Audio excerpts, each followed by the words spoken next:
રખડતા રેડિયા ઢોર જે રોડ પર રખડતા હોય ને, જે પબ્લિકને ત્રાસ આપે છે, રોડ ઉપર જે બેઠા હોય છે, આ માણસોને જાનહાનિ થાય છે, એક્સિડન્ટ થાય છે લોકોને, એ ઢોર અમે પકડવી છે. મારું નામ doctor Hitesh Savani, veterinary officer, Bhavnagar મહાનગરપાલિકા.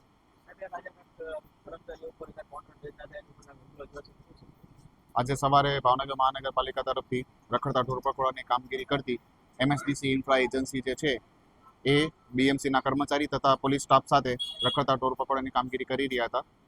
ત્યારે અંદાજે સવારે 10 સવા 10 આસપાસ ચિત્રા ફૂલ સ્તર પાણીની ટાંકી જે છે એ બાજુ રખડતા ઢોર પકડવાની કામગીરી કરતા હતા. ત્યારે સ્થાનિક પશુપાલકો માલધારી દ્વારા રખડતા ઢોર પકડતી ટીમ પર હુમલો કરવામાં આવ્યો હતો લાકડી અને લોખંડના પાઇપ સાથે, જેમાં MSDC ઇન્ફ્રાના જે સુપરવાઇઝર છે એમને માથાના ભાગે ગંભીર ઈજા પહોંચી છે. એ સિવાય બીજા એક બે કર્મચારીઓ છે જેમને નાની મોટી ઈજા પહોંચેલી છે. હુમલો કરવામાં અંદાજે 15 થી 20 જણા હતા.